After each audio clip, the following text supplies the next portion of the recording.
Viral pekerja kebersihan terekam CCTV curi motor milik anak kos di Kambu Kendari, Sulawesi Tenggara.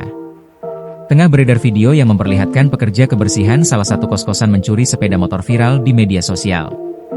Berdasarkan informasi yang dihimpun, kejadian tersebut terjadi di Kelurahan Kambu, Kecamatan Kambu, Kota Kendari, Provinsi Sulawesi Tenggara. Terekam CCTV mencuri motor. Peristiwa itu diketahui terjadi pada Senin, 21 April 2025, lalu. Melansir Tribun Sultra, pemilik motor bernama Agustin bercerita kejadian itu bermula ketika dirinya keluar membeli makanan dan air mineral di warung. Dari sana, ia kemudian kembali, dan memarkirkan motornya di halaman dalam area kos.